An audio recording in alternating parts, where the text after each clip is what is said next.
Hello friends, welcome to Muromax. இன்னைக்கு Fourier ட்ரான்ஸ்ஃபார்ம்னுடைய introduction மட்டும் பார்க்கலாம். ஸோ ஃபோரியர் ட்ரான்ஸ்ஃபார்மில் பார்த்தீங்கன்னா we have 5 major subdivisions அப்படின்னு சொல்லலாம். Fourier integral, Fourier transform and inverse Fourier transform, Fourier cosine sine transform and inverse Fourier cosine or sine transform, self reciprocal and Parseval's identity. இப்போ இதில் இந்த டாப்பிக்லேருந்து 16 மார்க்கில் question வரலாம். Find the Fourier transform அப்படின்னு கேட்டுட்டு கூடவே டிடக்ஷன் பார்ட் கேட்கலாம். அந்த டிடக்ஷன் பார்ட் வந்து either inverse Fourier transform concept வச்சு நம்ம வந்து சால்வ் பண்ணுவோம், அப்படி இல்லை அப்படின்னா பார்சிவல்ஸ் ஐடென்டிட்டி வச்சு சால்வ் பண்ணுவோம். ஸோ இதிலேருந்து ஒரு கொஷின் கண்டிப்பாக வரும். செல்ஃப் ரெசிப்ரோக்கல்லேருந்து கண்டிப்பாக ஒரு கொஷின் வரும். ஃபோரியர் கொசைன் அண்ட் சைன் ட்ரான்ஸ்ஃபார்ம்லேருந்து கண்டிப்பாக ஒரு கொஷின் வரும். அண்ட் ஃபோர்த் ஆப்ஷனாக எய்தர் ஃப்ரம் ஃபோரியர் இன்டெக்ரல் அப்படி இல்லைன்னா a problem through Parseval's identity, solving through Parseval's identity, இதிலேருந்து ஒரு ப்ராப்ளம் வரலாம். Directly solving using Parseval's identity, இதிலேருந்து ஒரு ப்ராப்ளம் வரலாம். Right. Fourier transform of any function f of x, இதை வந்து எஃப் ஆஃப் எஸ் இப்படியும் நம்ம டினோட் பண்ணுவோம். ரெப்ரசன்டேஷன் தான் ஃபோரியர் ட்ரான்ஸ்ஃபார்ம்னுடைய ரெப்ரசன்டேஷன்.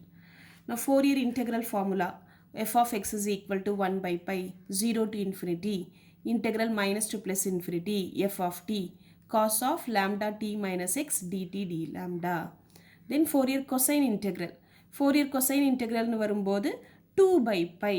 ஏன்னா இந்த minus infinity to plus infinity வந்து 0 to infinity மாறிடுச்சு. ஏன்னா நமக்கு ஃபார்முலா தெரியும். Full range integral minus to plus infinity எதுக்கு ஈக்குவல் அப்படின்னா 2 into 0 to இன்ஃபினிட்டிக்கு ஈக்குவல். அதனால் இந்த மைனஸ் டு ப்ளஸ் இன்ஃபினிட்டின்னு இருக்கிறது 0 to இன்ஃபினிட்டின்னு மாறினதுனால 2 into அப்படின்னு வந்துருச்சு. இந்த இதில் 1 by pi கூட 2 into அப்படின்னு வந்துருச்சு. So 2 by pi 0 to infinity f of t cos lambda t dt cos lambda x d lambda. இது cosine இன்டெக்ரல்ன்றதுனால cos lambda t dt into cos lambda x d lambda. Right? Similarly, Fourier sine integral f of x is equal to அதே தான் 2 by pi 0 to infinity f of t sin lambda t dt sin lambda x d lambda. Right? Fourier transform, that is Fourier transform of any function f of x, f of s is equal to 1 by root of 2 pi integral minus to plus infinity f of x e power isx dx. இதான் formula. இதுவே inverse Fourier transform ஆகும்போது f of x inverse Fourier transform அப்படின்னா இதுக்கு நாம் inverse எடுக்கிறோம். LHS பார்த்தீங்கன்னா இதுக்கு inverse எடுக்கிறோம். இதுக்கு நம்ம இன்வர்ஸ் எடுத்தோம் அப்படின்னா f inverse of f of x. அப்போ அந்த f இன்வர்ஸும் fம் கேன்சல் ஆகிட்டு இந்த f of x LHSல வந்துடும். f of x. So f of x is equal to அதே தான் முன்னாடி இருக்கிறது 1 by root of 2 pi same limit minus to plus infinity. இங்கே இந்த கேஸில் f of sன்னு வந்துடும். Fourier transform of any function f of x.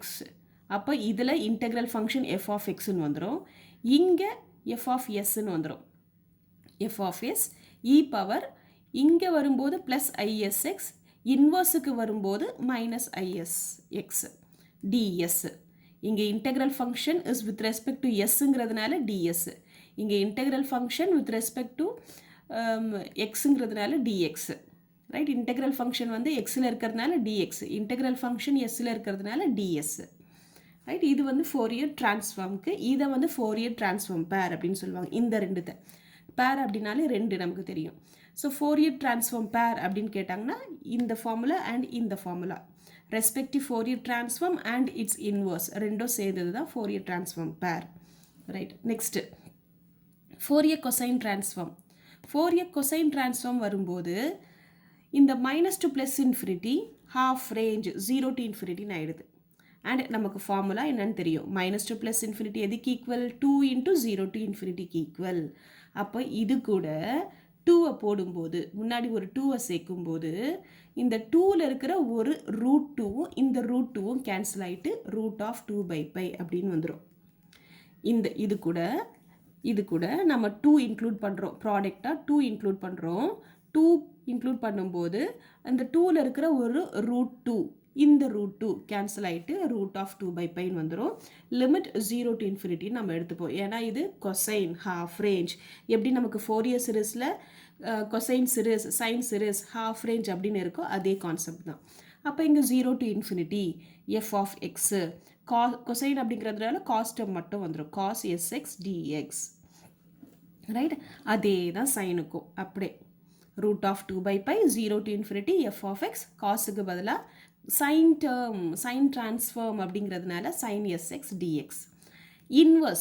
இன்வர்ஸுக்கு வரும்போது இங்கே எஃப் ஆஃப் எஸ்ன்னு இருக்கிறது இங்கே எஃப் ஆஃப் எக்ஸ்ன்னு இருக்கும். F of x root of 2/π 0 to infinity f c of s cos s x, integral function எஸ்ஸில் இருக்கிறதுனால டிஎஸ், இன்டெக்ரல் ஃபங்க்ஷன் இங்கே எக்ஸில் இருக்கிறதுனால டிஎக்ஸ். அதே ப்ரொசீஜர் தான் இங்கே for Fourier sine transform also. F of x is equal to root of 2/π 0 to infinity f s of s sine s x d s. So இது ரெண்டுத்தையும் ஃபோரியர் கொசைன் ட்ரான்ஸ்ஃபார்ம் பேர்னு சொல்லுவாங்க, இது ரெண்டுத்தையும் ஃபோரியர் சைன் ட்ரான்ஸ்ஃபார்ம் பேர் அப்படின்னு சொல்லுவாங்க. ஸோ பார்ட் ஏல கேட்பாங்க right the Fourier transform pair இல்லை right the Fourier cosine transform pair அப்படி கேட்பாங்க. அப்படி கேட்டாங்கன்னா இந்த ரெண்டுத்தையும் சேர்த்து எழுதணும். Right, complex form of Fourier integral, this is a rare case, but just தெரிஞ்சுக்கிறதுக்காக f of x is equal to 1/2π integral -to + infinity f of t e power i s of t minus x d t d lambda. இதிலிருந்து தான் இது வந்திருக்கு. சரிங்களா, எக்ஸ்போனென்ஷியல்னாலே நமக்கு தெரியும் e power i x அப்படின்னா காஸ் எக்ஸ் ப்ளஸ் ஐ சைன் எக்ஸ் அப்படிங்கிறது நமக்கு தெரியும். காஸ் டேர்ம் சைன் டேர்ம் ரெண்டுமே வந்துடும்ன்றது நமக்கு தெரியும். ரைட், அப்போ ஃபுல் ரேஞ்ச் -to + infinity, இங்கே 0 to infinity இருக்கிறது இங்கே வரும்போது -to + infinity மாறிடும். ஏன்னா எக்ஸ்போனென்ஷியலே எடுக்கிறோம், இந்த இதுவை அப்படியே எக்ஸ்போனென்ஷியலே எடுக்கிறோம். இங்கே லாம்டான் இருக்குது, இங்கே எஸ்ன்னு இருக்குது, அவ்வளோதான் டிஃப்ரென்ஸ். நீங்கள் லாம்டானே கூட போட்டுக்கலாம். Right, so this is just to know, அவ்வளோதான் தெரிஞ்சுக்கிறதுக்காக. Next is important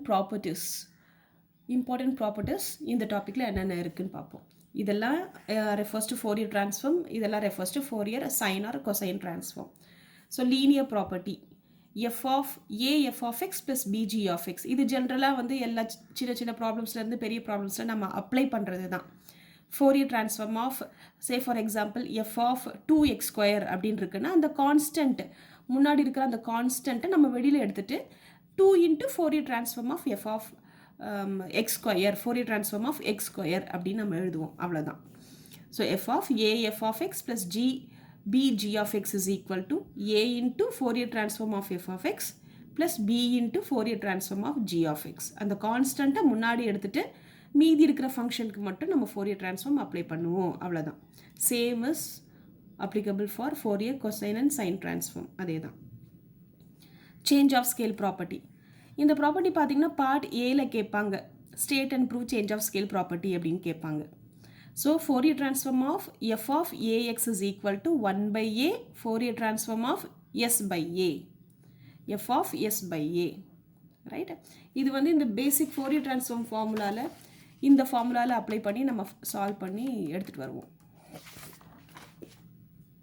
same is applicable for Fourier sine and cosine transform, அதுக்கும் அதே தான். தென் Fourier transform of derivative, ஒரு டெரிவேட்டிவ்னுடைய Fourier transform, right? Fourier transform of any derivative is given by minus is into f of x. Fourier transform of f of x. இதுவே Fourier cosine and sine transformக்கு வரும்போது Fourier cosine transform of f dash of x is equal to s fs of f of x minus root of 2/π f of 0. இங்க I வரும், இதுவே cosine sine transformக்கு வரும்போது I வராது. ஏன்னு பார்த்தீங்கன்னா Fourier transform ஃபார்முலாவில் exponential இருக்குது, இந்த எக்ஸ்போனென்ஷியல் இருக்குது, right?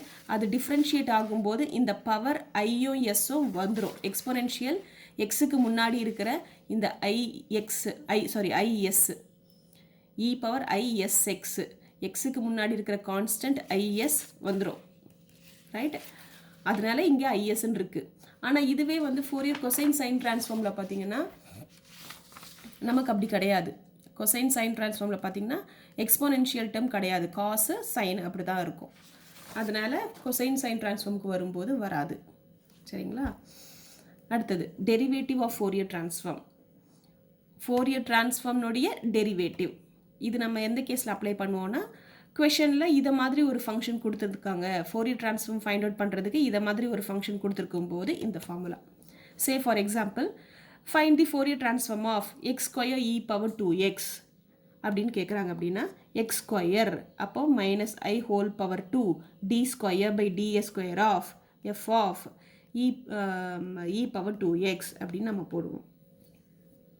Right, f of x power n f of x is equal to minus I whole power n dn by ds power n f of x. So fc of x into f of x வரும்போது இங்கே I வராது. நான் இங்கே சொன்ன அதே concept தான், இங்கே I வராது. ஏன்னா ஃபோரியர் ட்ரான்ஸ்ஃபார்ம் ஃபார்முலாவில் எக்ஸ்போனென்ஷியல் டேர்ம் இருக்குது. அப்போ டிஃப்ரென்ஷியேட் பண்ணும்போது I வரும். இங்கே ஃபோரியர் கொசைன் சைன் ட்ரான்ஸ்ஃபார்மில் எக்ஸ்போனென்ஷியல் கிடையாது, காஸ் டேர்ம் சைன் டேர்மாக தான் இருக்குது. அதனால இங்கே I வராது. Next modulation property. இந்த மாடுலேஷன் ப்ராப்பர்ட்டி அகெயின் பார்ட் ஏல கேட்கலாம். ரைட், பார்ட் ஏல ஏதாச்சும் ஒன்று இல்லை ரெண்டு வந்து ப்ரூவ் பண்ணுங்க அப்படின்னு சொல்லி கேட்கலாம். So f of Fourier transform of f of x cos a x எதுக்கு ஈக்குவல் அப்படின்னா 1/2 f of s by a plus f of s minus a. இல்லை இது பேஸ் பண்ணி ப்ராப்ளம் கூட கேட்கலாம். பார்ட் ஏல இதை பேஸ் பண்ணி இந்த ஃபார்முலா அப்ளை பண்ணுற மாதிரி ப்ராப்ளம் கூட பார்ட் ஏல கேட்கலாம். So fc of f of x cos ax is 1/2 fc of s plus a plus fc of s minus a. s இருக்கிற இடத்துல ஜென்ரல் ஃபோரியர் ட்ரான்ஸ்ஃபார்ம் ஃபார்முலாவில் s இருக்கிற இடத்துல s plus a s minus a இதை மாதிரி வச்சு வரும். Right, then shifting in x f of x minus a is equal to e power ias f of x. இதெல்லாம் வந்து நம்ம பேசிக் ஃபோரியர் ட்ரான்ஸ்ஃபார்ம் ஃபார்முலாவில் சப்ஸ்டியூட் பண்ணி தான் ஃபைண்ட் அவுட் பண்ணுவோம். Shifting in s f of e power i a x f of x is equal to f of s plus a. ப்ராப்பர்ட்டிஸை பொறுத்த வரைக்கும் பார்ட் ஏல தான் நிறைய கேட்பாங்க. ஸோ இதை பேஸ் பண்ணி ப்ராப்ளம்ஸ், இந்த டெரிவேட்டிவ் ஆஃப் ஃபோரியர் ட்ரான்ஸ்ஃபார்ம் இதை பேஸ் பண்ணி ப்ராப்ளம்ஸ் பார்ட் பியில் இருக்குது. இந்த டாபிக் பேஸ் பண்ணி இந்த சேஞ்ச் ஆஃப் ஸ்கேல் இது வந்து பார்ட் ஏல வரும். தென் இது பேஸ் பண்ணி பார்ட் பியில் ப்ராப்ளம் இருக்குது. இந்த மாடுலேஷன் ப்ராப்பர்ட்டி எல்லாம் வந்து பார்ட் ஏல கேட்பாங்க. Next self reciprocal. இந்த செல்ஃப் ரெசிப்ரோக்கல் வந்து ரொம்ப இன்ட்ரெஸ்டிங்கான ப்ராப்ளம், ஆஸ் வெல் அஸ் எனக்கு ரொம்ப பிடிச்ச problem. If Fourier transform of f of x is equal to f of s, then the function f of x is set to be self reciprocal. அதாவது எக்ஸாம்பிளுக்கு e power minus x square by 2 இதுக்கு self reciprocal எடுக்கும்போது இதே function தான் வந்திருக்கு, ஆனால் X இருக்கிற இடத்துல எஸ் இருக்குது. ஸோ ஒரு ஃபங்க்ஷனுக்கு ஃபோரியர் ட்ரான்ஸ்ஃபார்ம்